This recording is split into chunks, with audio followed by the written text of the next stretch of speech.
ஓம் சாந்தி. 16/6/2024 காலை முரளி. ஓம் சாந்தி. அவ்யக்த Bapdada revise date 3/3/2000 Madhuban. தாதி உடல்ல பிரம்மா பாபா அவ்யக்தமான பிறகு சிவபாபாவும் பிரம்மா பாபாவும் வந்து சொன்ன முரளி இது. பாபா நமக்கு ஆசிரியராகி படிப்புக்கு வந்திருக்காரு. நம்மளாம் இறை மாணவர்கள். அப்போ கடவுள் நமக்கு என்ன சொல்றாருன்னு கேட்கலாம். இன்னைக்கு நல்ல சுபமான உணர்வு மற்றும் அன்பான உணர்வை வெளிப்படுத்தி கோபம் என்ற மிகப்பெரிய எதிரியின் மீது வெற்றி அடையுங்கள் சொல்லி பாபா தலைப்பு கொடுக்குறாங்க. நல்ல சுபமான உணர்வு, எல்லார் மேலேயும் நல்ல உணர்வு மற்றும் அன்பான உணர்வை வெளிப்படுத்தி கோபம் என்ற பெரிய எதிரியை வெற்றி அடையுங்கள்ட்டு தலைப்பு. பாபா என்று பாப்தாதா தனது பிறவி துணைவர்கள் மற்றும் சேவையில் துணையாக இருப்பவர்களை பார்த்து மகிழ்ச்சி அடைந்து கொண்டிருக்கின்றார். பாபா தன்னுடைய குழந்தைகளை பார்த்துட்டு இருக்காரு. அவங்கெல்லாம் வந்து துணைவர்களாக இருக்கிறாங்க, சேவையிலும் துணையாக இருக்கிறாங்க. அவங்கள பார்த்து மகிழ்ச்சி அடைகிறாரு.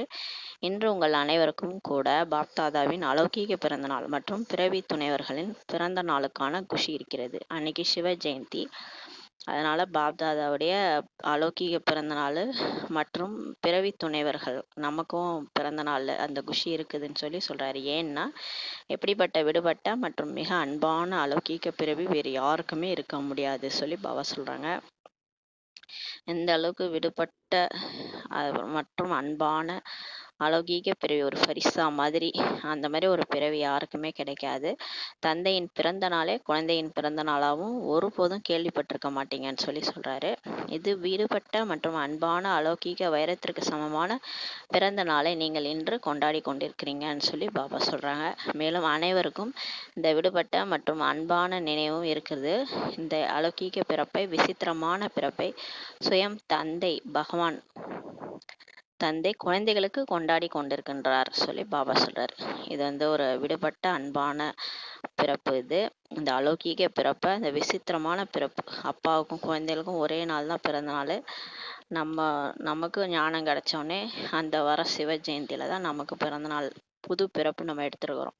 அதனால உங்களுக்கும் அந்த பிறந்த நாள், கடவுளுக்கும் பிறந்த நாள் ஒரே நாள்லயே உங்களுக்கு கொண்டாடிட்டு இருக்கிறார். பாபா வந்து பரமாத்மா குழந்தைகளின் சிரேஷ்ட ஆத்மாக்களின் பிறந்த நாளை கொண்டாடி கொண்டிருக்கின்றார். நம்மளாம் சிரேஷ்ட ஆத்மாக்கலாம் நம்மளோட பிறந்த நாளை கொண்டாடிட்டு இருக்கிறாரு. உலகில் மனிதர்கள் வார்த்தையில் மட்டும் எங்கள் பகவான் பரமாத்மா படைத்தார்னு சொல்றாங்க, ஆனால் அவரை பற்றி அறிந்திருக்கவில்லை. உலகத்துல இருக்கிறவங்க பரமாத்மா எங்களை படைச்சான்னு சொல்றாங்க, ஆனா பரமாத்மா யாருன்னு தெரியாது. அவர் நினைவிலேயே நடந்து கொள்வதும் இல்லை. அவர் எந்த மாதிரி இருக்கிறாரு, எப்படி இருக்கிறாருன்னு அந்த நினைவிலே நடக்கிறது கூட கிடையாது. ஆனா நீங்க அனைவரும் அனுபவத்துல சொல்றீங்க, நாம் பரமாத்மாவின் வம்சத்தினர்கள்னு சொல்லி அனுபவத்துல நீங்க சொல்றீங்க, நாங்க பரமாத்மாவனுடைய வம்சத்தினர்கள். நமக்கு தெரியலையா, நம்மளை கடவுளே செலக்ட் பண்ணியிருக்கிறாரு, பிரம்மாவின் வம்சத்தினர்கள்னு சொல்லி நம்ம அனுபவத்துல சொல்றோம். பரமாத்மா நமது பிறந்த நாளை கொண்டாடுகின்றார். கடவுளே வந்து நம்ம பிறந்த நாளை கொண்டாடுறாரு. நாம் பரமாத்மாவின் பிறந்த நாளை கொண்டாடுகின்றோம். அவர் நம்ம பிறந்த நாளை கொண்டாடுறாரு, நம்ம அவர் பிறந்த நாளை கொண்டாடுறோம். இன்று நாலாபுரத்திலிருந்தும் எங்கு வந்திருக்கிறீர்கள், எதற்காக சொல்லி பாபா கேட்கிறாரு. மதுபனுக்கு எல்லாரும் வந்திருக்கிறீங்க, வாழ்த்து கொடுப்பதற்கு மற்றும் வாழ்த்து அடைவதற்காக வந்திருக்கிறீங்கன்னு சொல்லி சொல்றாரு. ஆக பாப்தாதா விசேஷமாக தன பிறவியின் துணைவர்களுக்கு வாழ்த்துக்கள் கொடுத்து கொண்டிருக்கின்றார். எல்லாருக்கும் பாபா வந்து பிறந்தநாள் வாழ்த்துக்கள் சொல்றார். சேவையில் துணையாக இருப்பவர்களுக்கும் வாழ்த்துக்கள் கொடுத்து கொண்டிருக்கின்றார். வாழ்த்தின் கூடவே பரம பிரியமான முத்துக்கள், வைரங்கள், நகைகளின் மூலம் மழை பொழிந்து கொண்டிருக்கின்றார்கள். வாழ்த்தின் கூடவே அந்த முத்துக்கள், வைரங்கள், நகைகளின் மூலம் மழை பொழிந்து கொண்டிருக்கின்றார் பாபா. அன்பின் முத்துக்களை பார்த்திருக்கிறீர்கள் அல்லவா, அன்பின் முத்துக்களை தெரிந்துள்ளீர்கள் தானே. மலர்களின் மழை, தங்க மழை அனைவரும் செய்கின்றனர். இந்த மலர்களெல்லாம் பொழிவாங்க, தங்கத்தால மழை பொழிவாங்க. ஆனா பாபா வந்து அன்பின் மழை பொழிஞ்சிட்டு இருக்கிறார். அன்பின் முத்துக்கள் அதை பார்த்துக்கிறீங்களான்னு கேட்கிறாரு. பாப்தாதா உங்கள் அனைவரின் மீதும் உயர்ந்த அன்பு, அலௌகீக அன்பு என்ற முத்துக்களின் மழையை பொழிஞ்சிட்டு இருக்கிறாராம். முத்து மாதிரி அவரோட அன்பு நம்ம மேல மழை மாதிரி பொழியுது சொல்லி சொல்றாரு. ஒரு மடங்கு அல்ல, பல பல பல மடங்கு உள்ளபூர்வமான வாழ்த்துக்கள் பாபா நமக்கு பிறந்த நாள் வாழ்த்துக்கள் கொடுத்து கொண்டிருக்கின்றார். நீங்கள் அனைவரும் கூட உள்ளபூர்வமான வாழ்த்துக்கள் கொடுத்து கொண்டிருக்கின்றீர்கள் சொல்லி சொல்றாரு. அதுவும் பாப் தாதாவிடத்தில் வந்தடைந்து கொண்டிருக்கின்றது. நம்மளும் பாபாவுக்கு பர்த்டே விஷ் சொல்றோம் இல்லையா, அது பாபாவுக்கு போய் சேருது. ஆக இன்று கொண்டாடக்கூடிய மற்றும் வாழ்த்துக்கான நாளாகும். கொண்டாடும் போது என்ன செய்வீர்கள்? பேண்ட் வாசிப்பாங்க. பாப் தாதாவும் எல்லா குழந்தைகளின் மனதில் குஷி என்ற பேண்டு என்று கூறலாம். அந்த பேண்ட் வாசிக்கிறாராம் பாபா. குஷி என்ற பேண்ட் நீங்க வாசிக்கிறீங்க என்று கூறலாம் சொல்லி சொல்றாரு. வாத்திய ஒலி கேட்டு கொண்டிருக்கின்றார் பாபா. வாத்திய ஒலி கேட்டு இருக்கிறாரு. பக்தர்கள் அழைத்து கொண்டிருக்கிறார்கள். பக்தர்கள்லாம் கடவுளே கடவுளேன்னு கூப்பிட்டுட்டு இருக்கிறாங்க. ஆனா நீங்களோ அந்த கடவுளாகிய தந்தையின் அன்புல மூழ்கி விடுகிறீங்கன்னு சொல்லி சொல்றாரு. மூழ்க வருகிறது தானே, இவ்வாறு மூழ்குவது தான் சமமாவதாகும் சொல்லி சொல்றாரு. பாபாவோட அன்புல மூழ்கிறதுனா அவருக்கு சமமா ஆகிறது சொல்லி பாபா சொல்றாங்க. பாப்தாதா குழந்தைகளை தன்னிடமிருந்து தனிமைப்படுத்த முடியாது. குழந்தைகளும் கூட தனியாக இருக்க விரும்புவதே கிடையாது. பாருங்க, தனியா 2 பேர் இருக்கவே மாட்டாங்க. எப்பயுமே ஒன்னாதான் ஆத்மான்னு புரிஞ்சு பரமாத்மாவை நினைச்சிட்டே இருக்கணும். அதுவும் இந்த சங்கம் யுகத்துல எந்த நேரமும் அவர் நம்ம கூட இருக்கிறாரு. அதனால அவர் தனியா இருக்க விரும்புறதும் கிடையாது. நம்மள தன்னிடம் இருந்து தனிமைப்படுத்தவும் முடியாது சொல்லி சொல்றாரு பாபா. ஆனால் அவ்வப்போது மாயாவின் விளையாட்டில் சிறிது தனிமையாகி விடுகிறீர்கள் சொல்லி சொல்றாரு பாருங்களேன். ஆனா மாயா சின்ன விளையாட்டு பண்ணுது, அதுல என்னை விட்டு நீங்க தனிமையா ஆகிறீங்க. பாப்தாதா கூறுகின்றார், நான் குழந்தைகளாக உங்களுக்கு ஆதரவாக இருக்கின்றேன். நான் உங்களுக்கு ஆதரவா இருக்கிறேன். ஆனாலும் குழந்தைகள் சேட்டை செய்வாங்க தானே, மாயா சேட்டை செய்ய வைக்க விடுகிறது சொல்லி சொல்றாரு. உண்மையில் அவ்வாறு கிடையாது. மாயை தன்னுடையவராக மாற்றி விடுகிறது சொல்லி சொல்றாரு. இந்த மாயா உங்களை சேட்டை செய்ய வைக்குது, சரி என்னை மறக்க வைக்குது அப்படின்றாரு. மாயா உங்களை தன்னுடையவரா ஆக்கிடுது, பிறகு ஆதரவுல இருந்து தூரமாக்கி விடுகிறது. பாபா ஆதரவு கொடுக்குறாரு, அவர் ஆதரவா இருக்கிறாரு நமக்கு இந்த நேரத்துல. ஆனாலும் அவரோட ஆதரவுல இருந்து நம்மளை தூரமாக்கி விடுது இந்த மாயான்னு சொல்லி சொல்றாரு. இருந்தாலும் கூட பாப் தாதா ஆதரவாகி நெருக்கத்தில் கொண்டு வருகின்றார். இருந்தாலும் பாபா எந்த குழந்தையும் விடுறதில்ல. என்னதான் ஆனாலும் ஆதரவாகி நெருக்கத்துல நம்மளை கொண்டு வராரு. பாப் தாதா அனைத்து குழந்தைகளிடமும் ஒவ்வொருவரும் வாழ்க்கையில் என்ன விரும்புகின்றீர்கள் என்ற கேள்வியை கேட்கின்றார். இப்போ பாபா நம்மளை கேட்குறாரு, நீங்க எல்லாரும் வாழ்க்கையில என்ன விரும்புறீங்கன்னு கேட்குறாரு. இரட்டை அயல்நாட்டினருக்கு பிடித்தமான 2 வார்த்தைகள் என்னன்னு சொல்லி கேட்குறாரு. துணைவன் மற்றும் துணை. துணைவன்னா நம்ம பாபா, மற்றும் துணை அவர் தான் நமக்கு துணையா வந்திருக்கிறாரு. இவை இரண்டுமே பிடித்திருக்கிறதான்னு சொல்லி கேட்கிறாரு. பிடித்திருந்தால் ஒரு கை உயர்த்துங்கள். பாரதவாசிகளுக்கு பிடிச்சிருக்குதா? துணைவனாகவும் ஆக வேண்டும் மற்றும் துணையும் அவசியமாகும் சொல்லி பாபா சொல்றாரு. துணையின்றி இருக்க முடியாது, துணைவனின்றியும் இருக்க முடியாது. ஆக உங்கள் அனைவருக்கும் என்ன கிடைத்திருக்கிறது? துணைவன் கிடைத்திருக்கிறாரா அப்படின்னு சொல்லி கேட்குறாரு. இந்த வாழ்க்கையில சங்கமேகத்துல நமக்கு பகவானே துணைவனா கிடைச்சிக்கிறாரு. உங்களுக்கு துணைவனும் துணையும் கிடைச்சிருக்கிறாங்களான்னு சொல்லி கேட்குறாரு. ஆம் அல்லது இல்லைன்னு சொல்லுங்க. எல்லாரும் ஆம் சொல்றாங்க. துணை கிடைத்திருக்கிறதா? ஆம் சொல்றாங்க. இப்படிப்பட்ட துணை மற்றும் துணைவன் முழு கல்பத்திலும் கிடைத்திருந்தாரா? ஆனா முழு கல்பத்திலையும் உங்களுக்கு கிடைச்சாரா? கல்பத்திற்கு முன்பு கிடைத்திருந்தாரா சொல்லி கேட்கிறாரு. ஒருபோதும் தூர விலகி விடாத ஒரு துணைவன் எவ்வளவுதான் குறும்பு செய்தாலும் ஆதரவாக தான் இருப்பார் சொல்லி சொல்றாரு பாபா. பாருங்களேன், நீங்க எவ்வளவுதான் குறும்பு செஞ்சாலும் உங்களை விட்டு நான் தூரம் போக மாட்டேன்னு சொல்லி சொல்றாரு. மேலும் உங்களது உள்ளத்தின் பிராப்திகள் அனைத்தையும் நிறைவேற்றுகின்றார். இந்த நேரத்துல நமக்கு என்னெல்லாம் வேண்டும் வேணும் நம்ம கேட்டோமோ ஆசைகள்லாம் நிறைவேற்றுறாரு. ஏதாவது குறை இருக்குதான்னு சொல்லி கேட்குறாரு. அனைவரின் உள்ளம் கூறுகிறதா அல்லது நியமத்திற்காக ஆம் என்று கூறுகிறீர்களா? எல்லாம் உள்ளபூர்வமாக சொல்றீங்களா? எல்லா பிராப்தியும் எங்களுக்கு குறையே இல்லை, இந்த பாட்டு கூட இருக்கல, குறை ஒன்றும் இல்லைன்ற மாதிரி பாபா ஏதாவது குறை இருக்கான்னு கேட்குறாரு. உள்ளத்தோடு சொல்லுங்க. நியமத்திற்காக ஆம்னு சொல்றீங்களான்னு கேட்குறாரு. எதை அடைய வேண்டுமோ அதை அடைந்து விட்டோம் என்று பாடுகிறீர்கள். நம்ம பக்தியில கடவுளே தேடிட்டு இருந்தோம், அவர் கடிச்சிட்டாரு, அதனால எதை அடைய வேண்டுமோ அதை அடைந்து விட்டோம்னு நீங்க பாடுறீங்க. அடைந்து விட்டீர்களா அல்லது அடைய வேண்டுமா? அடைந்து விட்டீர்களா? இப்போது அடைவதற்கு ஒன்றும் இல்லையா அல்லது சிறிது ஆசைகள் இருக்கின்றதா சொல்லி பாபா கேட்குறாரு. அனைத்து ஆசைகளும் நிறைவேறி விட்டதா அல்லது பாக்கி இருக்குதா சொல்லி கேட்குறாரு. இருக்கின்றது என்று பாப் தாதா கூறுகின்றார். இப்போ உங்களோட ஆசையெல்லாம் நிறைவேறிச்சா அப்படின்னா நம்ம என்ன சொல்றோம்? எனக்கு ஒரு ஆசையும் இல்லை பாபா, நீங்களே கிடைச்சிட்டீங்க, இதுக்கு மேலே என்ன ஆசை அப்படின்னா, பாபா சொல்றாரு, இல்லை இல்லை, உங்களுக்கு ஒரு ஆசை இருக்கின்றது என்று சொல்றார். என்ன ஆசை? தந்தையை வெளிப்படுத்தும் ஆசை பாக்கி இருக்கின்றது சொல்லி பாபா சொல்றார். பாருங்களேன், நம்ம உலகத்துல கடவுளை பிரத்யட்சம் பண்ணணும். கடவுள் யாருன்னு உலகத்துக்கே தெரியணும். அந்த நாள் வரணும் இல்லையா? அது வரைக்கும் நம்ம இருக்கணும், பிகேவா இருக்கணும், நம்ம மூலமா பாபா பிரத்யட்சமாகணும். அந்த ஆசை இன்னும் பாக்கி இருக்குதுன்னு சொல்லி பாபா சொல்றாரு. அனைத்து குழந்தைகளுக்கும் தெரிய வேண்டும் என்பது தந்தையின் ஆசையாகும். கடவுளுக்கு அதே தான் ஆசையா. 800 கோடி ஆத்மா அவருடைய குழந்தைகள் எல்லாருக்கும் அப்பா யாரு அப்படின்றது தெரிஞ்சுக்கணும். தந்தை வந்திருக்கின்றார், சிலர் தெரியாமல் இருந்து விடலாமா சொல்லி கேட்கிறாரு. அப்பா வந்துக்கிறாரு, அப்பாவுடைய குழந்தைகளுக்கு தெரியாம இருக்கலாமா?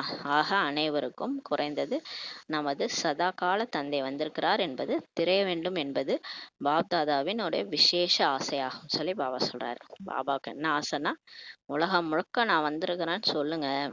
பரந்தாமதுல பக்கத்துல தான் இருந்தீங்க, இருந்தாலும் அடையாளம் கண்டுக்க மாட்டீங்க, அங்க சும்மா இருப்பீங்க, அப்பான்னு கூட தெரியாது. நடிப்பு நடிகை இங்க தானே என்னை தெரிஞ்சுக்கிறீங்க, கடவுள் யாருன்னு தெரிஞ்சுக்கிறீங்க, சங்கம் யுகத்துல நீங்க புரிஞ்சுக்கிட்டீங்க. ஆனா உலகம் முழுசு அப்பா யாரு, ஆத்மாவுடைய அப்பா யாரு, பரமாத்மா யாரு, கடவுள் யாரு, பிரத்யட்சம் தெரியணும் இல்லையா? எல்லாருக்கும் தெரியணும் இல்லையா? அதான் பாபா சொல்றாரு, அது எல்லாருக்கும் தெரியணுன்றது பாபாவுடைய விசேஷ ஆசை. ஆனால் குழந்தைகளின் மற்ற எல்லைக்குட்பட்ட ஆசைகள் நிறைவேறிவிட்டது. ஆனா பாபா சொல்றாரு, உங்களுடைய மற்ற இந்த எல்லைக்குட்பட்ட ஆசை என்னென்னலாம் இருந்ததோ அதெல்லாம் நிறைவேறிச்சு.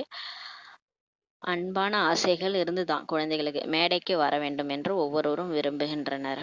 மேடைக்கு வரணும்ட்டு விரும்புறாங்களாம். இந்த ஆசை இருக்கிறதான்னு சொல்லி கேட்குறாரு. இப்போது சுயம் பாபா அனைவரிடத்திலும் வருகின்றார். இந்த ஆசையும் நிறைவேறிவிட்டதா சொல்லி பாபா சொல்றாரு. திருப்தி ஆத்மாக்களாக இருக்கிறீர்கள், வாழ்த்துக்கள். எல்லாரும் திருப்தியா இருக்கிறீங்க, வாழ்த்துக்கள்ன்றாரு. ஏனெனில் அனைத்து ஆத்மாக்களும் புத்திசாலிகளாக இருக்கிறீர்கள். ஏனெனில் நேரம் எப்படியோ அப்படி சொரூபம் உருவாக்கியே தீர வேண்டும் சொல்லி பாபா சொல்றாரு. ஆகையால் பாப் தாதாவும் நாடகத்தின் பந்தனத்தில் இருக்கிறார் அல்லவா? இப்ப பாப் தாதா நாடகத்து டிராமாக்கு கட்டுப்பட்டு இருக்கிறார்.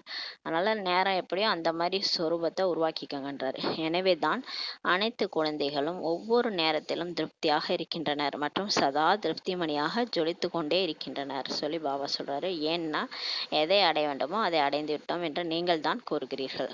இப்ப எல்லா பிகேஸும் ஏதோ ஒரு விஷயத்துல குறை இருந்தாலும் பாபா கிடைச்சிட்டாருன்ற திருப்தி மட்டும் எல்லாருக்கும் இருக்குது. எல்லா குழந்தைகளுக்கும் சதா திருப்தி மணியா ஜொலிக்கிறாங்கன்னு சொல்லி சொல்றாரு. ஏன்னா எதை அடைய வேண்டுமோ அதை அடைந்து விட்டோம் என்று நீங்க தான் சொல்றீங்கன்றாரு. இது பிரம்மா பாபாவின் ஆதி அனுபவ வார்த்தையாகும். இந்த வார்த்தை எதை அடைய வேண்டுமோ அதை அடைந்து விட்டோம்ன்றது பிரம்மா பாபா அனுபவம் செஞ்சு சொன்ன வார்த்தை அதுன்னு சொல்றாரு. எது பிரம்மா பாபாவின் வார்த்தையோ அதுவே அனைத்து பிராமணர்களின் வார்த்தையாகும் சொல்லி சொல்றாரு. ஏன்னா நம்ம தான் ஃபாலோ ஃபாதர்ல, பிரம்மா பாபா என்னவோ அதுதான் நமக்கும். அதனால அதுதான் எல்லா பிராமணர்களுடைய வார்த்தை. எனவே பாப் தாதா அனைத்து குழந்தைகளுக்கும் இதுவே மறுபரிசீலனை செய்வித்து கொண்டிருக்கின்றார். சதா தந்தையின் துணையில் இருங்கள், தந்தையை விட்டுறாதீங்க, எப்பயுமே கடவுளோட துணையில இருங்க. தந்தை அனைத்து சம்பந்தங்களின் அனுபவம் செய்வித்திருக்கின்றார். தந்தை தான் அனைத்து சம்பந்தமாக இருக்கின்றார் என்று கூறுகிறீர்கள். நாம தான் சொல்றோம் இல்லையா, பாபா எங்களுக்கு எல்லா சம்பந்தங்கள் அனுபவம் செய்விச்சிருக்கிறாரு. அப்பாவா இருக்கிறாரு, ஆசிரியரா இருக்கிறாரு, சத்குருவா இருக்கிறாரு, துணைவனா இருக்கிறாரு, பிரிய தர்ஷனா மனசை மகிழ்விக்கிறாரு, நண்பனா கூட ஆபத்து காலத்துல உதவி செய்யறாரு. தந்தை தான் எல்லா சம்பந்தமா இருக்கிறாருன்ட்டு நீங்க கூறுகிறீங்க. அப்ப மகனா கூட இருக்கிறாரு. சர்வ சம்பந்தங்களை நேரத்திற்கு தகுந்தாற் போன்ற சம்பந்தத்தை காரியத்தில் ஏன் பயன்படுத்துவது கிடையாது சொல்லி கேக்குறாரு. சொல்றீங்க நீங்க தான், ஆனா ஏன் நீங்க அந்த டைமுக்கு கூப்பிட மாட்டீங்க, காரியத்துல பயன்படுத்த மாட்டீங்க பாபாவை? வீட்டில் யாராவது இருக்கிறாங்க, இப்போ ஒரு சர்வெண்ட் இருக்கிறாருன்னா அந்த சர்வெண்ட் டைமுக்கு யூஸ் பண்ணிக்கணும்ல, நமக்கு தேவைன்னும் போது யூஸ் பண்ணிக்கணும்ல. ஆனால் நீங்கள் இந்த சூட்சமமான இந்த அப்பாவை ஒரு விதவிதமான சம்பந்தங்கள்ல நம்ம யூஸ் பண்ணிக்கலாம் டைமுக்கு தகுந்த மாதிரி. ஆனால் நம்ம ஏன் நீங்கள் காரியத்தில் பயன்படுத்துறது கிடையாது சொல்லி கேட்குறாரு. மேலும் இந்த சர்வ சம்பந்தத்தை நேரத்துக்கு தகுந்தாற் போன்று அனுபவம் செய்து கொண்டே இருந்தீர்கள் எனில் துணைவனாக இருப்பார், துணையாகவும் இருப்பார் சொல்லி பாபா சொல்றாரு. நீங்க தான் என்னை யூஸ் பண்ண மாட்டீங்க, நான் உங்க பக்கத்துல தான் நின்றுட்டு பார்த்துட்டு இருக்கிறேன். உங்களுக்கு டைம் வரும்போது எந்த ஒரு ஆபத்து காலத்துல நண்பன் மாதிரி கடவுளை கூப்பிட்டா உடனே வந்துருவாரு. ஆனா நம்ம அனுபவம் பண்றோமா? பண்றதே இல்லை. அதான் சொல்றாரு. டைம்க்கு தகுந்த மாதிரி அனுபவம் செய்து கொண்டே இருந்தீங்கன்னா நான் உங்களுக்கு துணைவனா இருப்பேன்னு சொல்றாரு. துணையாகவும் இருப்பேன், துணைவனாகவும் இருப்பேன்றாரு. வேறு எந்த துணைவர்களிடத்தும் மனம் புத்தி செல்ல முடியாது. நீங்க அந்த மாதிரி கடவுளை பயன்படுத்திட்டீங்கன்னா வேற எந்த எல்லைக்குட்பட்ட எந்த துணைவர்களிடத்தும் உங்களுடைய மனசு புத்தி செல்ல முடியாதுன்றாரு. பாப் தாதா அனைத்து சம்பந்தங்களையும் முன் வந்து கொடுக்கிறார். பாருங்க, அவரே வந்து ஆஃபர் கொடுக்குறாரு. என்னை உங்க அப்பாவா நினைச்சுக்கோங்க, என்ன வந்து அம்மாவா, என்னை துணைவனா நினைச்சுக்கோங்க, என்னை நண்பனா நினைச்சுக்கோங்க, என்னவா வேணா நீங்க என்னை யூஸ் பண்ணிக்கோங்க. யாராவது சொல்லுவாங்களா? உங்களுக்கு எந்த நேரத்துல வேணா என்ன உதவி வேணா நான் செய்ய காத்திருக்கிறேன், 1000 கரங்களோட காத்துட்டு இருக்கிறேன். உங்களுக்கு எந்த நேரத்துல எந்த சம்பந்தமா வேணுமோ அந்த சம்பந்தமா வந்து உதவி செய்யறேன்ட்டு சொல்றாரு. வந்து அந்த மாதிரி யாராவது சொல்லுவாங்களா? ஒரு தேகதாரியை கூட நம்ம நம்ப முடியாது. எனவே சர்வ சம்பந்தத்தின் சுகத்தை எடுத்துக்கொள்ளுங்கள் சொல்லி பாபா சொல்றாரு. சம்பந்தங்களை காரியத்தில் பயன்படுத்துங்கள். அப்போ ஒரு டைம்லயும் பாபாவை சம்பந்தம் வச்சு பயன்படுத்துங்க. குழந்தையா பயன்படுத்துங்க, சில டைம்ல குழந்தையா, சில டைம்ல அம்மாவா. யாராவது ஒரு அம்மா மடியில படுத்து அழுவணும் போல இருக்கும், அந்த மாதிரி டைம்ல அவ பாபாவை அம்மாவா நினைச்சு பாபா அப்படின்னு சொல்லிட்டு நீங்க தான் எனக்கு இப்ப அம்மான்னு சொல்லிட்டு அவர் மடியில படுத்து தூங்கிடணும்.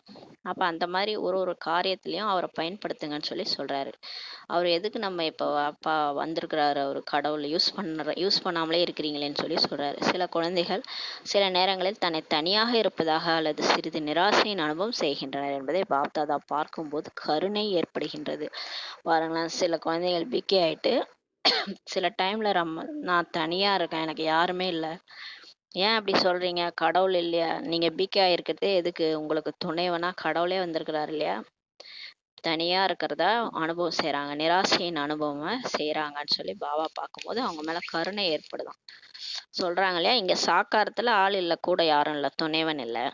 அதனால சொல்றாங்க, நீங்க ஏன் சாக்காரத்துல இருக்கிறீங்க, நீங்க ஆக்காரத்துக்கு வந்துருங்க. எவ்வளவு பேர் இருக்கிறாங்க, பாபா இருக்கிறாரு, எல்லாருமே இருக்கிறாங்க, எதுக்கு நம்ம தனியா இருக்கணும்னு நினைக்க கூடாது சொல்றாரு. இப்படிப்பட்ட சிரேஷ்ட துணை இருக்கிறது.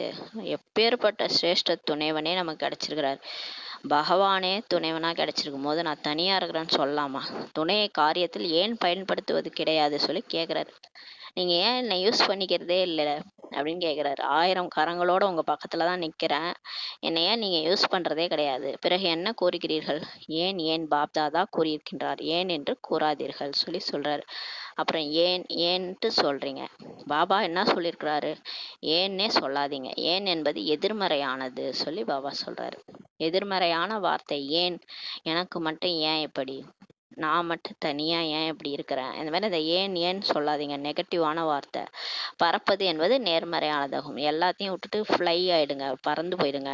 பரிசுத்தாவா பறந்தீங்கன்னா பாபா தலைமையிலே இருப்பாரு. எனவே ஏன் என்று ஒருபோதுமே கூறாதீர்கள், பறக்க வேண்டும் என்பதை நினைவில் வையுங்கள் சொல்றாரு. எந்த பிரச்சனை வந்தாலும் பறந்துருங்க. கீழே இருந்தா தானே பிரச்சனை, நீங்க மனசு புத்திய வச்சு மேல பரிசுத்தாவா பறந்துருங்க, பறக்கிறத நினைவில் வைங்கன்னு சொல்றாரு. தந்தையை துணையாக ஆக்கி பறக்கும் போது மஜா ஏற்படும் சொல்றாரு. கடவுள் என் கூடயே பறந்துட்டு இருக்கிறாரு, நான் ஃபரிஸ்தா பறந்துட்டு இருக்கிறேன் பூமி பந்து மேல. கடவுள் பிரம்மா பாபா உடல்ல அவரும் ஃபரிஸ்தாவா பாப் தாதா 2 பேரும் என் கூட பறந்துட்டு இருக்கிறாங்க. அப்படின்போது மஜா ஏற்படும் சொல்றாரு. போதை ஏற்படும். அவரது துணை மற்றும் துணைவன் 2 ரூபத்தையும் முழு நாளும் காரியத்தில் பயன்படுத்துங்கள் சொல்றாரு. ஃபுல் டே பாபா அவைலபிள் ஆகுறாரு. எந்த தேகதாரியும் நம்ம கூட வந்து வாங்க எனக்கு கொஞ்சம் இந்த வேலை செஞ்சு கொடுங்கன்னா வரமாட்டாங்க. அதுவும் முழு நாளும் என் கூடவே இருங்கன்னு சொன்னா யாராவது கேட்பாங்களா?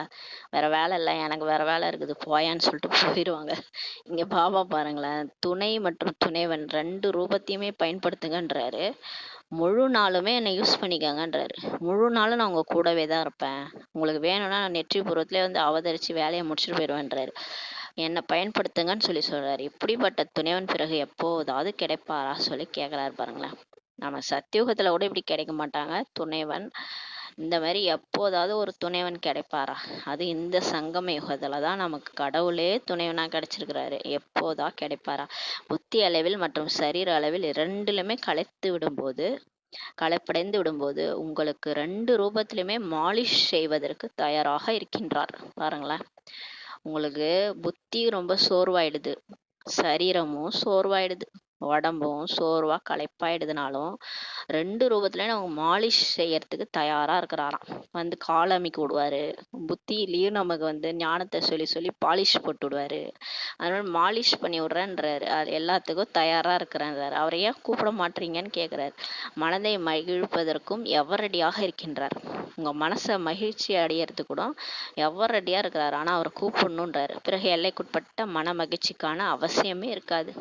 கடவுளோட நீங்க டான்ஸ் ஆட பழகிக்கிட்டீங்க, ஜாலியா இருக்கிற பழகிட்டீங்க, குஷியா இருக்க பழகிக்கிட்டீங்க, அவர் கூட பேச பழகிக்கிட்டீங்கன்னா உங்களுக்கு இந்த எல்லைக்குட்பட்ட மன மகிழ்ச்சிக்கான அவசியமே இருக்காது சொல்றாரு. இந்த எல்லைக்குட்பட்டதா நம்ம குஷியா இருக்கிறது, அங்கே எங்கேயாவது போறது வர்றது, யாராவது எதிர்பார்க்கறது, யாராவது கூட இருந்தா பேசிட்டு இருந்தா நல்லா இருக்குமே, தேகதாரி இருந்தா நல்லா இருக்குமே, அதுக்கெல்லாம் அவசியமே இருக்காது. நீங்க கடவுளோட பேச கத்துக்கிட்டீங்கன்னா இதுக்கெல்லாம் அவசியமே கிடையாது சொல்றாரு. இவ்வாறு பயன்படுத்துவதற்கு வருகிறதா? இந்த மாதிரி அவரை பயன்படுத்துறீங்களா? அவர் ஒருத்தர் இருக்கிறாரு, உங்களுக்கு ஞாபகம் இல்லையா? அவரை யூஸ் பண்றதுக்கு உங்களுக்கு வருதா வரலையான்னு சொல்லி கேட்கிறாரு. அல்லது உயர்ந்த பாபா ஆசிரியர் சத்குரு என்று நினைக்கிறீர்களா? இல்லைன்னா ஐயோ அவர் எப்பேற்பட்டவர், அவர் எங்க நான் எங்க, அவர் உயர்ந்த பாபா, அவரு கடவுள், அவர் உலகத்துக்கே கடவுள், அவரு போய் எப்படி என் கூட வந்து எனக்கு துணைவனா இருப்பாரா அப்படிலாம் நினைக்கிறீங்களா? இல்ல ஆசிரியர் அவர் பாடம் எடுப்பாரு, ஆசிரியர் கூட போய் எப்படி பக்கத்துல உட்காந்துட்டு பேச முடியும், அவரை போய் வேலை வாங்க முடியுமா? சத்குரு, சத்தியமான குரு அப்படின்னு நினைக்கிறீங்களா சொல்லி கேட்கிறாரு. ஆனால் சர்வ சம்பந்தம் இருக்கிறது. நீங்க ஏன் அப்பா ஆசிரியர் சத்குருவை பாக்குறீங்க? சர்வ சம்பந்தம் இருக்குது இல்லையா? அம்மாவா வச்சுக்கோங்க, நண்பனா வச்சுக்கோங்க, ஒரு குழந்தையா வச்சுக்கோங்க. நண்பன்னா தோள் மேல கை போட்டு பேசிட்டு போலாம் இல்லையா? குழந்தையா இருந்தா தூக்கி இடுப்புல உட்கார வச்சு கொஞ்சிட்டு போலாம். அந்த மாதிரி நினைக்கிறது, நம்ம அப்படி குழந்தையா நினைக்கிறது, பாபாவை நினைக்கிறது, என் கூடவே வராரு, என்னுடைய மகன் வராரு, எனக்கு எல்லா ஹெல்ப்பும் செய்யறாரு, நாள் முழுதும் என் கூடவே இருக்கிறாரு என் மகன் அப்படின்னு நினைச்சு பாருங்களேன். அப்ப விதவிதமா ஒரு சம்பந்தம் வைங்களாம் அவர் கூட, அவரை கூப்பிடுங்களேன். அவரை இந்த நேரத்துலதான் நம்ம வந்து பயன்படுத்த முடியும். அப்புறம் அவைலபிளே கிடையாது. சங்கமேகம் முடிஞ்சிருச்சுன்னா அவர் போயிடுவாரு. அப்புறம் சொர்க்கத்துல போய் நம்ம நடிக்க போயிடுவோம், அவரும் போயிடுவாரு. இப்பதான் அவர் அவைலபிளா இருக்கிறாரு. இப்ப விட்டுட்டீங்கன்னா அவ்வளவுதான். அதான் கேட்கிறாரு. புரிந்ததான்னு சொல்லி இரட்டை அயல்நாட்டினர் புரிந்து கொண்டீர்களா சொல்லி கேட்கிறாரு. நல்லது, அனைவரும் பிறந்த நாள் கொண்டாட வந்திருக்கிறீர்கள் அல்லவா? இப்ப சொல்றாரு, எல்லாரும் பிறந்த நாள் கொண்டாட வந்துட்டீங்க, கொண்டாட வேண்டும் தானே? பிறந்த நாள் கொண்டாடும் போது யாருடைய பிறந்த நாள் கொண்டாடுகிறீர்களோ அவருக்கு பரிசு கொடுப்பீர்களா, கொடுக்க மாட்டீர்களா சொல்லி கேட்கிறாரு. கொடுப்போம். ஆக இன்று நீங்கள் அனைவரும் தந்தையின் பிறந்த நாள் கொண்டாட வந்திருக்கிறீங்க. பெயரே சிவராத்திரி இல்லையா? குறிப்பாக தந்தைக்கு கொண்டாட வந்திருக்கிறீங்க, கொண்டாட வந்தீர்கள் அல்லவா சொல்லி கேட்கிறாரு. இன்று பிறந்த நாள் அன்று என்ன பரிசு கொடுத்தீர்கள்? அல்லது வெறும் வண்ண விளக்குகள் மட்டும் எரிய விடுவது, கேக் கட் செய்வது, இதுதான் கொண்டாட்டமா? இன்று பரிசு என்ன கொடுத்தீர்கள் சொல்லி கேட்கிறாரு. அல்லது நாளை கொடுப்பீர்களா சொல்லி கேட்கிறாரு. அவருக்கு பரிசு வேணுமா, கிஃப்ட் வேணுமா, அதனால கேட்கிறாரு. சிறியதாக கொடுத்தாலும் பெரியதாக கொடுத்தாலும் பரிசு கொடுப்பார்கள் அல்லவா? ஏதோ ஒன்று பிறந்த நாள்னா சின்னதாக கொடுத்தாலும் gift தான், பெருசாக கொடுத்தாலும் gift தான். இவரு தான் இந்த gift கொடுக்குற பழக்கத்தை ஏற்படுத்திட்டாரு பொழுது இந்த சங்கமயுகத்தில். அதனால தான் நம்ம கலியுகம் வரைக்கும் யாருக்கு இந்த பிறந்த நாள்னா gift கொடுக்க ஆரம்பிச்சிட்டோம். அப்போ இவர் பண்ண வேலை தான், அந்த பாபா பண்ண வேலை தான். ஆக என்ன கொடுத்தீர்கள் சொல்லி கேட்குறாரு. யோசிக்கிறீர்கள்? அப்ப நம்மளை கேக்குறாரு, என்ன கொடுக்குறீங்க, என்ன கொடுத்தீர்கள், நம்ம யோசிக்கிறீர்கள். நல்லது சொல்றாரு. கொடுக்க வேண்டும் தானே, gift கொடுக்கணும் தானே, கொடுப்பதற்காக தயாராக இருக்கிறீங்களான்னு சொல்லி கேக்குறாரு. பாப்தாதா என்ன கூறுகிறாரோ அதை கொடுப்பீர்களான்னு சொல்லி கேக்குறாரு. அவர் என்ன சொல்றாரோ அதான் நம்ம கொடுக்குறோம். நம்ம கொடுக்கறதுல அவர் வாங்கிக்க மாட்டாரு. அவர் என்ன கேட்பாரு, ஏதாவது விவகாரமா தான் நம்மளை கேட்பாரு. அல்லது தனது விருப்பப்படி கொடுப்பீர்களான்னு சொல்லி கேக்குறாரு. நீங்க உங்க விருப்பப்படி கொடுக்குறீங்களா, இல்ல நான் கேட்கறத கொடுக்குறீங்களான்னு சொல்லி கேட்குறாரு. உடனே எல்லாரும் பதில் சொல்றாங்க, பாப்தாதா என்ன சொல்றீங்களோ அதை கொடுப்போன்ட்டு. பார்க்கலாம், சிறிது தைரியம் வைக்க வேண்டும் சொல்லி சொல்றாரு. உங்களுக்கு தைரியம் இருக்குதா, நான் கேட்கறத கொடுப்பீங்களான்னு சொல்லி கேட்குறாரு. தைரியம் இருக்கிறதா? மதுவனத்தில் இருப்பவருக்கு தைரியம் இருக்குதா? இரட்டை அயல்நாட்டிற்கு தைரியம் இருக்குதா? கைகளை மட்டும் மிக நன்றாக உயர்த்தி கொண்டிருக்கிறீர்கள். நல்லது சொல்றாரு. சக்திகளிடம் பாண்டவர்களிடம் தைரியம் இருக்கிறதா? பாரதவாசிகளிடம் தைரியம் இருக்கிறதா? மிகவும் நல்லது. இதுவே தந்தைக்கு வாழ்த்தாக கிடைத்து விட்டது. எல்லாரும் தைரியம் சொல்றாங்க, கூறட்டுமான்னு சொல்றாரு. யோசிக்க வேண்டியிருக்கும் என்று கூற மாட்டீர்கள் தானே? அப்புறம் அந்த கிஃப்டை கேட்டவொடனே, இல்லை பாபா நாங்கள் யோசிக்கிறோம்னு சொல்ல மாட்டீங்க தானே? பார்க்கலாம் என்று கூறக்கூடாது. மெஜாரிட்டி ஆத்மாக்களிடம் பாப்தாதா ஒரு விஷயத்தை பார்த்தார், மைனாரிட்டி அல்ல மெஜாரிட்டி. நிறைய பேர்கிட்ட பாபா என்ன பார்த்தாரு, ஏதாவது பிரச்சனைக்கான சூழல் வரும்போது மெஜாரிட்டி 1, 2, 3 என்ற எண்ணிக்கையில் கோபத்தின் அம்சம் விரும்பாவிட்டாலும் வெளிப்பட்டு விடுகிறது. இதைதான் கேட்குறாரு பாருங்க, வந்துட்டார் விஷயத்துக்கு. கோபத்தினுடைய அம்சம் விரும்பாட்டாலும் வெளிப்பட்டுருது. அதே கோபம் எந்த மாதிரி ரூபத்துல வருது? சிலரிடம் கோபம் மிகப்பெரிய ரூபத்துல வருது, சிலரிடம் ஆவேசத்தின் ரூபத்துல வருது, சிலரிடம் மூன்றாவது நம்பர் சிடுசிடு என்ற ரூபத்தில் வெளிப்படுகிறது. கோபமே 3 வகை. ஒண்ணு கோபம், ரெண்டாவது ஆவேசம், மூணாவது சிடுசிடுப்பு தன்மை. அந்த மாதிரி 3 ரூபத்துல வெளிப்படுதுன்றாரு. சிடுசிடு என்றால் என்ன என்பதை புரிந்து கொள்கிறீர்களா சொல்லி கேட்கிறாரு. சிடுசிடுனா என்னன்னு புரியுதா? சில டைம்ல நம்ம நான் சாதாரணமா தான் இருப்போம், யாராவது எதாவது கேட்டேன் சே அப்படின்னுவோம் இல்லையா? அதான் இந்த மாதிரி ஒரு சின்ன சின்ன கோபம், அது கூட வரக்கூடாதுன்றாரு. அதுவும் கோபத்தின் அம்சமாகும் சொல்லி சொல்றாரு. லேசானது.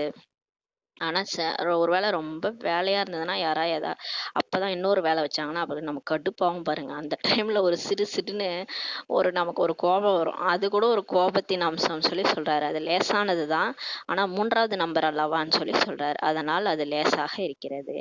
அது 3வது நம்பர்னால லேசான கோபம்ன்றாரு. முதல் நம்பர் ஜோராக இருக்கிறது, 2வது அதை விட குறைந்தது சொல்லி சொல்றாரு. முதல் நம்பர் கோபம் ஜோரா இருக்குது, 2வது ஆவேசம் அதை விட குறைந்தது. இன்றைய நாட்களில் அனைவரின் மொழியும் ராயலாக ஆகிவிட்டது. ராயல் ரூபத்தில் என்ன கூறுகிறீர்கள்? இன்றைய நாள் எல்லாம் ராயலா பேசுறாங்க. என்ன சொல்றாங்கன்னா, பிரச்சனை இவ்வாறு இருந்தால் ஆவேசம் வரதான் செய்யும் சொல்றாங்க. பாபாட்டே சொல்றாங்க, பாபா எங்களுக்கு அந்த மாதிரி பிரச்சனை, அந்த மாதிரி பிரச்சனையில ஆவேசமா வரதான் இருக்கும், கோபம் வரதான் செய்யும்னு சொல்லி சொல்றாங்க. ஆக இன்று பாப்தாதா இன்று அனைவரிடத்திலும் இந்த பரிசு பெற விரும்புகின்றார். பாபாட்டே போய் சொல்றாங்க பாருங்களேன். அது விகாரம், அதை விட்டுருங்கன்னு சொன்னா பாபாட்டே சொல்றாங்க. அதான் பாபா சொல்றாரு, அதை விட்டுருங்க, இந்த பரிசை எனக்கு கொடுங்கன்னு சொல்லி சொல்றாரு. கோபத்தை விடுங்கள். இதுதான் அவருடைய பர்த்டே கிஃப்டா அவர் கேட்குறாரு. ஆனால் கோபத்தின் அம்சம் கூட இருக்கக்கூடாது. ஏன்னு சொல்லி கேட்குறாரு பாபா. ஏன்னா கோபத்தில் அவமதிப்பு செய்கிறீர்கள். உங்களுக்கு தெரியாது, நீங்க கோபப்படுறீங்க, சிடுசிடுக்கிறீங்க, நீங்க யாருக்கிட்ட அந்த மாதிரி சிடுசிடுக்கிறீங்களோ அவங்கள அவமரியாதை செய்றீங்கன்னு சொல்லி சொல்றாரு. அவங்களுக்கு அப்படியே இதாயிடுது இல்லையா? யாராவது சீ அப்படின்னா நமக்கு ஒரு மாதிரி ஆயிடுது இல்லையா? நம்மள அந்த மாதிரி யாராவது செஞ்சாங்கன்னா நமக்கு எவ்வளவு ஒரு அவமரியாதை, அவமதிப்பு, அந்த மாதிரி யோசிச்சு பாருங்கன்றாரு. நீங்க கோபத்தின் அம்சத்துல இருக்கிறதுனால அது அவமதிப்பாயிடுது, அவமதிப்பு செய்றீங்கன்னு சொல்லி சொல்றாரு. அதனால நீங்க விடணும், கோபத்தின் அம்சம் கூட இருக்கக்கூடாதுன்றார். ஆனால் கோபம் இருவருக்கு நடுவில் ஏற்படுகிறது, தனியாக ஏற்படுவதே கிடையாது. இருவருக்கு நடுவில் ஏற்படும் போது தென்பட்டு விடுகிறது சொல்லி சொல்றாரு.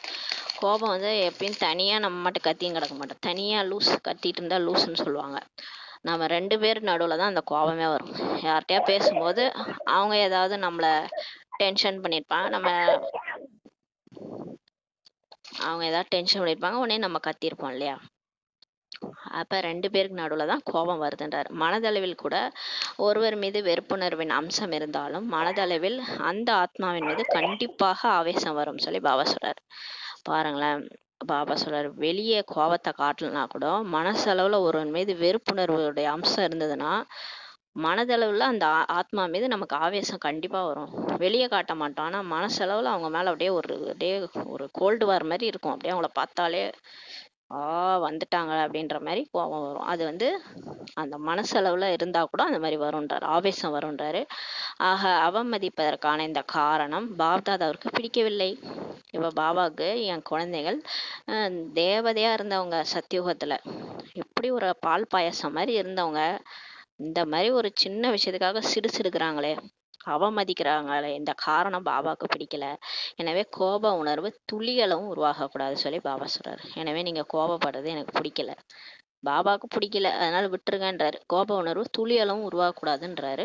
பிரம்மச்சரியத்தின் மீது கவனம் கொடுப்பது போன்று காமம் மிகப்பெரிய எதிரி, கோபம் மிகப்பெரிய எதிரி என்று பாடப்பட்டிருக்கிறது. அந்த மாதிரி பாடி இருக்கிற அந்த கீதையிலே சொல்லியிருக்கிறாங்க, காமம் மகாசத்ரு, கோபம் மகாசத்ருண்டு. அதனால பாபா சொல்றாரு, நல்ல சுபமான உணர்வு, அன்பான உணர்வு வெளிப்படுவதே கிடையாது, பிறகு மனதை கெடுத்து கொள்கிறீர்கள். இந்த மாதிரி மற்றவங்கள போய் சீன்னு வேண்டியது, சிறு சிறுன்னு வேண்டியது, அப்புறம் நல்ல உணர்வே உங்களுக்குள்ளார உணர்வு நல்லாவே இல்லை. அந்த உள்ளுணர்வு எப்படி இருக்குது? சிறு சிறுன்னு இருக்குது. வைப்ரேஷனும் அந்த வாயுமண்டலம் அது சிறு சிறுன்னு தான் இருக்கும். உங்க உணர்வு எப்படியோ அப்படிதான் அந்த வாயுமண்டலம் இருக்கும். அப்புறம் எங்கிருந்து நம்ம சொர்க்கத்தை உருவாக்குறது? நம்மளை சுற்றி வாயுமண்டலம் நம்ம உருவாக்குறது சொர்க்கம் மாதிரி இருக்கணும். நம்ம சிறு சிறு கடுன்னு இருந்தோம்னா அந்த வாயுமண்டலமே அந்த சிறு சிறுப்பா தான் இருக்கும் இல்லையா? அந்த அன்பான உணர்வு வெளிப்படுவதே கிடையாது. பிறகு மனதை கெடுத்துக் கொள்கிறீர்கள். உங்க மனசை நீங்களே கெடுத்துக்கிறீங்கன்றார் பாபா. அந்த ஆத்மாவை தூர விலக்கி வைத்து விடுகிறீர்கள். யார் மேல நமக்கு கோபமோ அவங்கள தூர விலக்கி வச்சிரோமோ, அவங்கள்ட்ட பேச மாட்டோம், அவங்க எதிரில் வர மாட்டீர்கள், பேச மாட்டீர்கள். யாரை உங்களுக்கு பிடிக்கலையோ 10 நாளைக்கு அவங்க மூஞ்சிலே நான் முழிக்க கூடாது. 1 மாசத்துக்கு கூட நான் பார்க்கவே மாட்டேன். இத மாரிலாம் நமக்குள்ளாரே என்ன பண்ணிருவோம், அந்த கோவப்படுற ஆத்மாக்கள் மேல அவங்க முன்னாடி வரக்கூடாது, பேசவும் மாட்டோம். அவங்க எதிர்லயும் வரக்கூடாதுன்னு நினைப்போம். இதெல்லாம் பாபா பார்த்துருக்காரு. அவரது விஷயத்தை ஒதுக்கி விடுகிறீர்கள். அதோட அந்த ஆத்மாவை பத்தி கண்டுக்கிறதே கிடையாது. அதோட ஒதுக்கிடுறீங்க. முன்னேறவே விட மாட்டீர்கள். அவங்களையும் முன்னேற விட மாட்டீங்க. இவை அனைத்தும் வெளியில் உள்ளவர்களுக்கும் தெரிகிறது. ஆனா நீங்க இந்த மாதிரி பண்றது, இது சென்ட்ரல்லையோ இல்லை எங்க இருந்தாலும் சரி, நம்ம வீட்டில் இருக்கிறவங்களும் சரி, இந்த மாதிரி நம்ம பண்றது எல்லாருக்குமே தெரிஞ்சிருதுன்னு சொல்லி பாபா சொல்றாரு. பிறகு இவருக்கு இன்று உடல்நிலை சரியில்லை, வேறு ஒன்றும் இல்லை என்று கூறிவிடுகிறீர்கள். உடனே நம்ம ஏதாவது ஒரு சாக்கு போக்கு சொல்லி வேற ஒன்றும் இல்லை, அவங்களுக்கு உடம்பு சரியில்லை அப்படின்னு சொல்லிடுறோம். ஆக பிறந்த நாள் பரிசாக இதை கொடுக்க முடியுமான்னு சொல்லி கேட்குறாரு. முயற்சிக்கிறேன் என்று நினைப்பவர்கள் கை உயர்த்துகள். இப்போ கோபத்தை கொடுங்கன்னா யாருமே யோசிப்பாங்க, அது அது எப்படி கடகடன்னு கோபத்தை விட முடியாது, அது பிறவி பழக்கமா இருக்குது, அது எத்தனை ஜென்ம பழக்கம், டக்குன்னு நம்மளால பாபாட்ட ஓகே சொல்ல முடியாது. ஓகே சொல்லிட்டு அப்புறம் கோவப்பட்டோன்னா 100 மடங்கு தண்டனை ஆயிடும். அதனால யோசிக்கிறீங்களா அப்படின்னு சொல்லி கேட்குறாரு. முயற்சிக்கிறேன் என்று நினைப்பவங்க மட்டும் கை உயர்த்துங்க. பரிசு கொடுப்பதற்கு யோசிப்பவர்கள் முயற்சிப்பவர்கள் கை உயர்த்துங்கள் சொல்லி சொல்றாரு. யோசிக்கிறோம் பாபா, முயற்சிக்கிறோம் பாபான்னு சொல்றவங்க கை உயர்த்துங்க. உண்மையான உள்ளத்தில் தான் பகவான் திருப்தி அடைகிறார் சொல்லி சொல்றாரு. சிலர் எழுந்தே நின்னுட்டாங்களாம். மெதுவாக எழுந்து கொண்டிருக்கிறீங்க, உண்மைக்குரியதால் வாழ்த்துக்கள் சொல்றார் பாபா. முயற்சிக்கிறேன் என்று கூறியவர்களுக்கு சரி, முயற்சி செய்யுங்கள். ஆனால் அதற்கு எவ்வளவு காலம் தேவை? 1 மாதம் தேவையா, 6 மாதம் தேவையா, எவ்வளவு காலம் தேவை?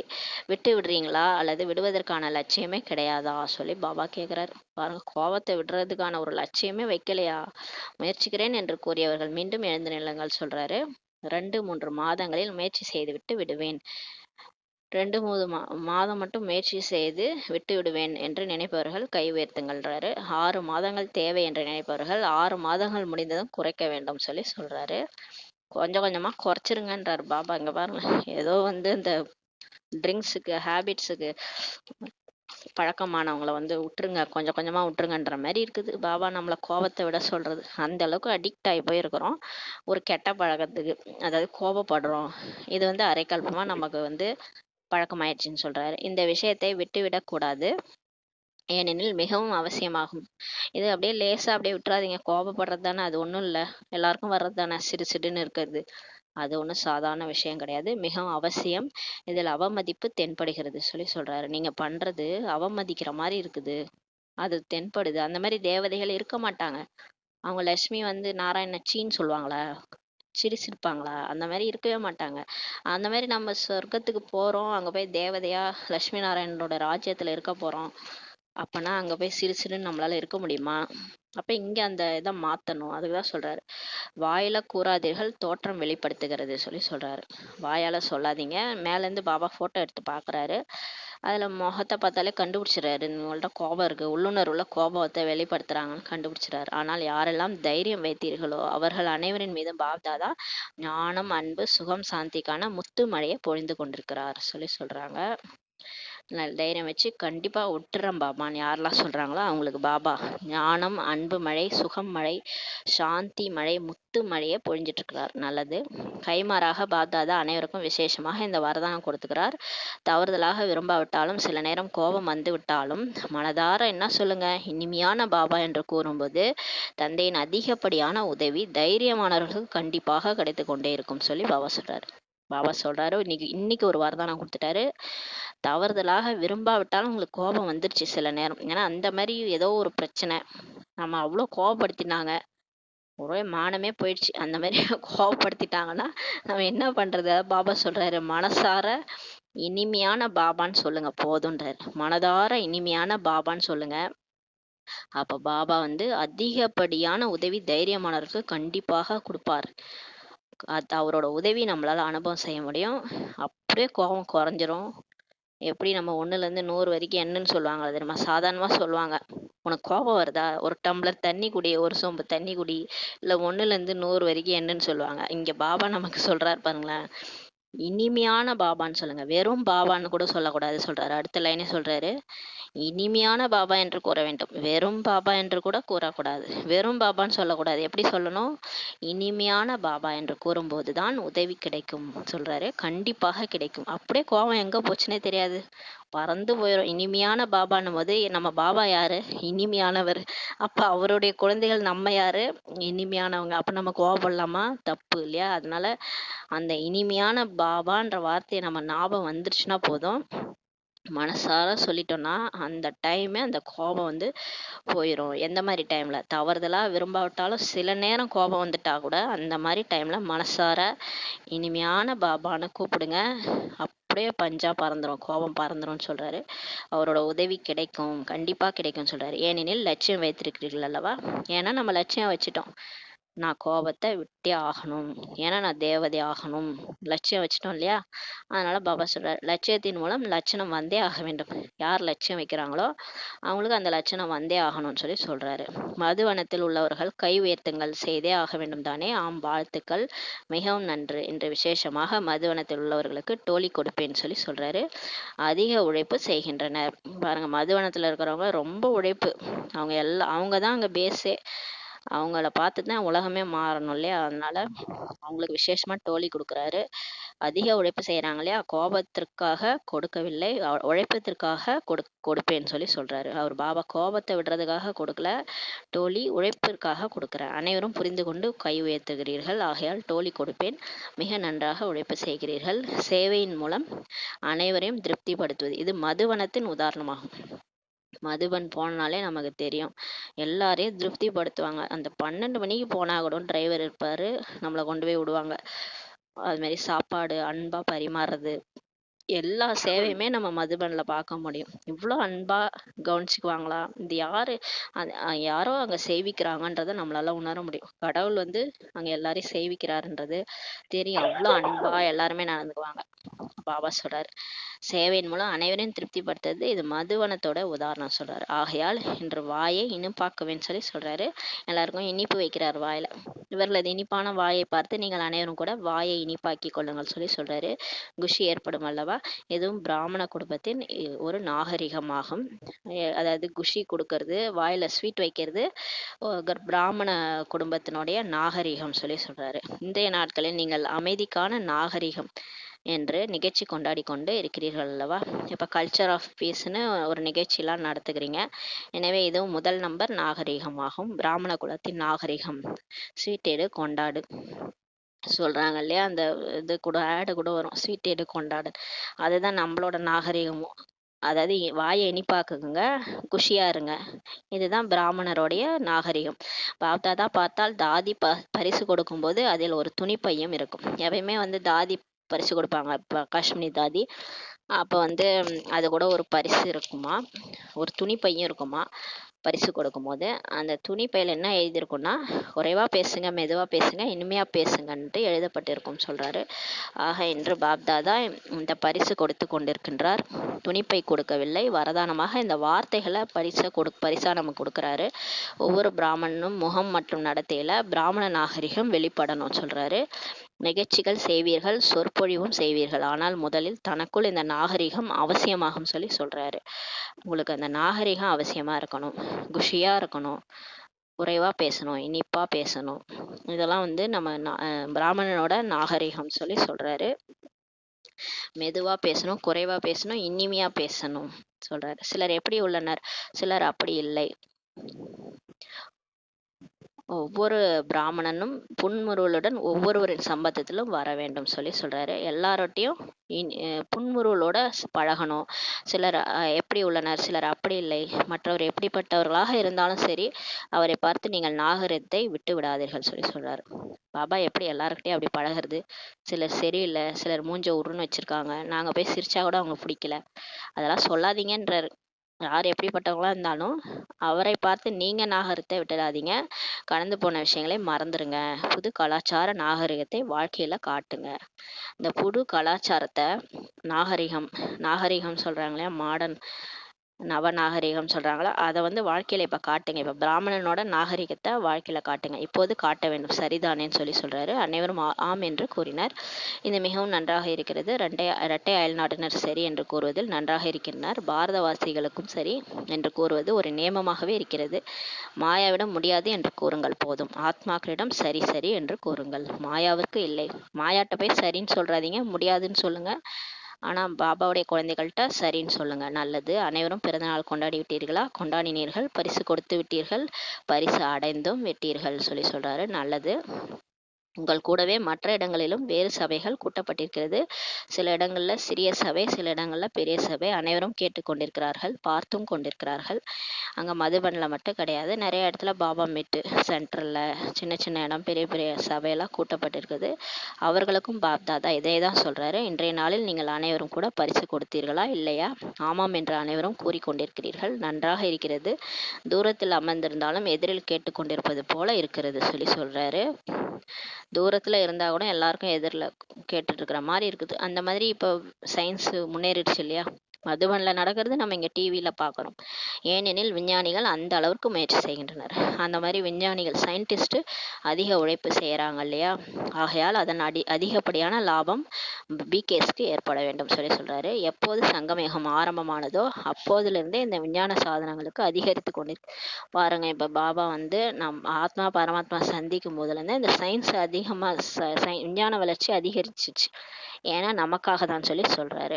சாதனங்கள்லாம் கூட அதிகரிச்சு, செல்ஃபோனு எல்லாமே வந்துருச்சு. எல்லாமே சேவைக்காக தான் பாபா கொடுக்குறாரு. அதன் மேலே பற்று வைக்காமல் நம்ம அதை யூஸ் பண்ணணும். சத்தியுகத்தில் தேவதை ரூபத்தில் உங்களுக்கு இந்த விஞ்ஞானம் உதவி செய்யும் சொல்கிறாரு.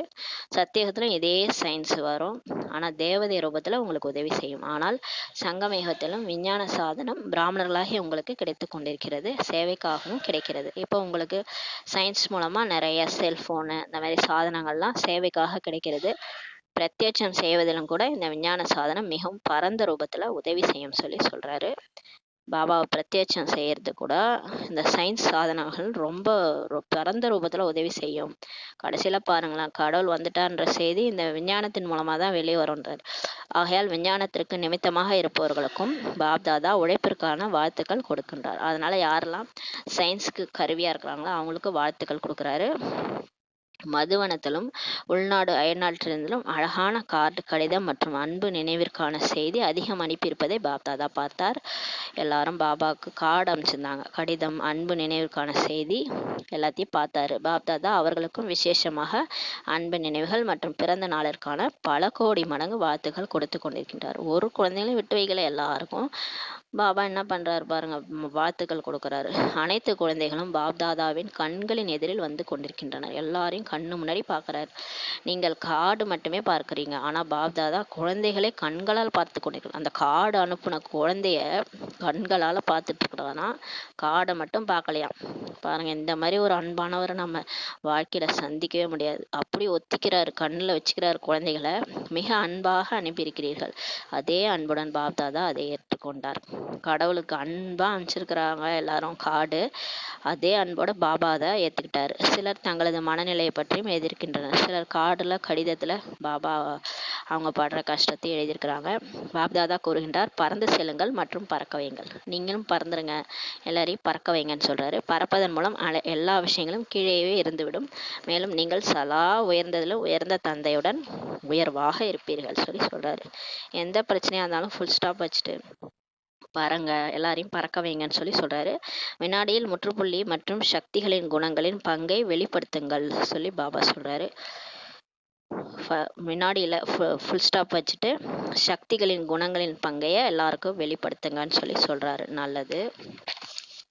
நாலாபுறங்களிலும் உள்ள சர்வ சிரேஷ்ட பிராமண ஆத்மாக்களுக்கு, சதா தந்தையின் துணையில் இருக்கக்கூடியவர்களுக்கு, தந்தையை துணைவனாக ஆக்கி கொள்ளக்கூடிய அன்பான ஆத்மாக்களுக்கு, சதா தந்தையின் குணக்கடலில் மூழ்கியிருந்து பாப்தாதாவிற்கு சமமாகக்கூடிய சிரேஷ்ட ஆத்மாக்களுக்கு, சதா வினாடியில் முற்றுப்புள்ளி வைக்கக்கூடிய மாஸ்டர் சிந்து ரூப ஆத்மாக்களுக்கு பாப்தாதாவின் அன்பு நினைவுகள் மற்றும் கோடி மடங்கு வாழ்த்துக்கள் வாழ்த்துக்கள் வாழ்த்துக்கள் சொல்கிறாரு.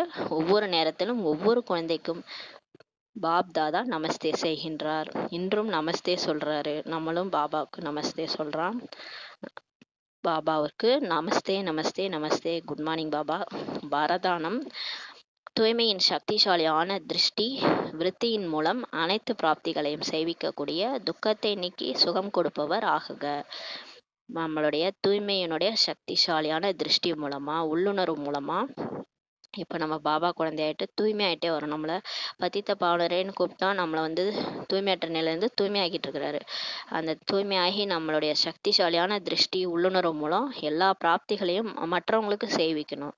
நான் என்ன அடைஞ்சனோ அதை நீங்களும் அடைங்க, நான் கடவுளை அடைஞ்சிட்டேன் நீங்களும் அடைங்கன்ட்டு நம்ம கண்ணுலேயே அவங்க கடவுளை பார்க்கணும். அந்த மாதிரி திருஷ்டி மூலமாக, உள்ளுணர்வு மூலமாக எல்லா பிராப்திகளையும் நீங்கள் சேவிக்கக்கூடிய, துக்கத்தை நீக்கி சுகம் கொடுப்பவர் ஆகுக. துக்கம்னா என்னன்னே தெரியக்கூடாது. துக்கம்னா எவ்வளோ ஒரு கிலோன்னு சொல்லி நம்ம கேட்கணும். எல்லாருடைய துக்கத்தையும் நீக்கி சுகம் கொடுப்பவராக ஆகுங்கன்ற வரதானம் கொடுக்குறாரு. விஞ்ஞான மருந்துகளில் கூட அல்பகால சக்தி இருக்குது பாருங்கள். அந்த சயின்ஸில் மருந்து மெடிசைன்ஸ் இருக்கு இல்லையா, ஹாஸ்பிட்டலில் போய் மெடிசைன் வாங்குறோம், அதில் கூட ஒரு அல்பகால சக்தி இருக்குது. அது என்ன பண்ணுது, அது போட்டோன்னா பெயின் கில்லர்னு போட்டோடனே பெயினே போயிடும். கொஞ்ச நேரத்துக்கு, அல்ப காலத்துக்கு பெயின் போயிடும். அது துக்கம் வலியை போக்கி விடுகிறது. கொஞ்ச நேரத்துக்கு வலி போய் அப்பாடான்னு கொஞ்சம் தூங்கி எழுந்திருப்போம் பாருங்களேன். ஏதாவது ஒரு மெடிசைன் போட்டால், டேப்லெட் போட்டால் பெயின் கில்லர்ன்ட்டு, அதுக்கு கூட அந்த சக்தி இருக்குது, துக்கம் வலியை போக்குது. ஆனால் தூய்மையின் சக்தி இருக்குது பாருங்கள், நம்மக்கிட்ட இருக்கிற சக்தி, தூய்மையோட சக்தி, அதாவது அமைதி சக்தியில் ஆசீர்வாதத்தின் சக்தியே இருக்குது சொல்லி சொல்றாரு. தூய்மையின் இந்த சக்திசாலியான திருஷ்டி மற்றும் விருத்தி சதா கால பிராப்தி சேவிக்கக்கூடியதாகும். அது அல்ப காலத்துக்கு தான் உங்களுக்கு வலியை போக்கும், இது சதா காலத்துக்கும் உங்க வலியை போக்கும், மன வலியை போக்கும். 21 பிறவிக்கு சுகம் கொடுக்க கூடியது இந்த சக்திசாலியான தூய்மையினுடைய திருஷ்டி, பார்வை மற்றும் உள்ளுணர்வு சொல்லி சொல்றாரு. நீங்க ஒரு பார்வை பார்த்தாலே அவங்க பல ஜென்மத்துக்கு எப்படி ஆயிடுவாங்க, சுகமா ஆயிடுவாங்க. அதனாலதான் கோயிலுக்கு போனா அந்த பக்தர்கள் வந்து ஒரு பார்வை பாரு, உன்னுடைய கடைக்கண் பார்வை பட்டாலே போதும், அபிராமி அபிராமின்னுவாங்க. அப்போ அபிராமி அந்த கடைக்கண் பார்வை ஏன் பார்த்தாங்க, அந்த தூய்மையினுடைய பார்வை. அந்த பார்வை என்ற உள்ளுணர்வு தான் பக்தர்களுக்கு அவ்வளோ பிராப்திக்கு சேவிக்கக்கூடியது. அதான் சொல்றாரு. அது எந்த நேரம், இந்த நேரத்தில் நம்மளுடைய தூய்மையினுடைய திருஷ்டி தான் அந்த மாதிரி ஆகுதுன்றாரு. அதனால்தான் உங்களது ஜட சிலையின் முன் கருணை காட்டுங்கள், இரக்கம் காட்டுங்கள் என்று கூறி கருணை மற்றும் ஆசீர்வாதம் கேட்கின்றனர் சொல்லி சொல்றாரு. நீங்க இப்ப செய்யற விஷயம்தான் அது நடைமுறையில ப்ராக்டிக்கலா இப்ப நீங்க செய்ய போறீங்க. கடைசியில உங்களை தேடி வருவாங்க, அப்ப செய்ய போறீங்க. அதனாலதான் உங்களுக்கு துவாபர யுகத்துல இருந்து ஜட சிலைக்கு முன்னாடி கருணை காட்டுங்கள், இரக்கம் காட்டுகள்னு கூறி கருணை மற்றும் ஆசீர்வாதம் கேட்கறாங்க. சைத்தன்ய ரூபத்தில் இவ்வாறு இப்ப நீங்க உண்மையா ரூபத்துல, அது ஜட சிலையில பண்ணாங்க, இப்ப வந்து சைத்தன்யமா நீங்க இருக்கிறீங்க. நீங்க ஆத்மா, உங்களுடைய ஜட சிலைகள் தான் அது. சைத்தன்ய ரூபத்தில் இவ்வாறு மாஸ்டர் துக்கத்தை நீக்கி சுகம் கொடுத்து கருணை காட்டியுள்ளீர்கள் சொல்லி சொல்றாரு. நீங்க அந்த மாதிரி பண்ணிட்டு போயிருக்கீங்க. போன கல்பம் அப்படிதான் பண்ணீங்க. கடைசியா வந்தாங்க உங்க முன்னாடி எல்லாரும் வந்தாங்க.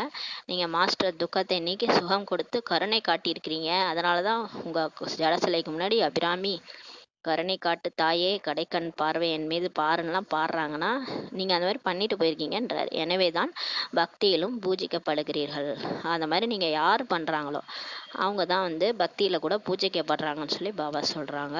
அதனால் துக்கத்தை நீக்கி சுகம் கொடுப்பவராக ஆகுங்க. எப்படின்னா தூய்மையின் சக்திசாலியான பார்வை உள்ளுணர்வு மூலமாக எல்லா பிராப்தியும் சேவிக்கணும் உங்கள் பக்தர்களுக்குன்னு சொல்லி சொல்கிறாரு. ஸ்லோகன்: நேரத்தின் அருகாமைக்கான ஆதாரமே உண்மையான தபஸ்யா அல்லது சாதனை என்பதுதான் எல்லையற்ற வைராக்கியமாகும் சொல்லி பாபா சொல்றாரு. இப்போ வந்து நேரம் சீக்கிரமா வந்துருச்சுன்றதுக்கு ஆதாரம் என்னன்னு பார்த்தீங்கன்னா, அதாவது முடிய போகுது, அதாவது கலியுகம் முடிஞ்சு சத்தியுகம் வரப்போகுது, டைம் வந்து நெருங்கிடுச்சு அப்படின்னுக்கான ஆதாரம் வந்து நம்ம எல்லாம் உண்மையா தபஸ்யா பண்ண ஆரம்பிச்சிருவோம். இப்பெல்லாம் வந்து பாபா வந்து ஒழுங்கா நினைக்கிறதில்ல, கடைசியா பாபா நினைவிலே இருப்போம். உண்மையான தபஸ்யா மற்றும் சாதனை செய்யறது தான் எல்லையற்ற வைராக்கியமாகும் சொல்லி பாபா சொல்றாங்க. ஓம் சாந்தி.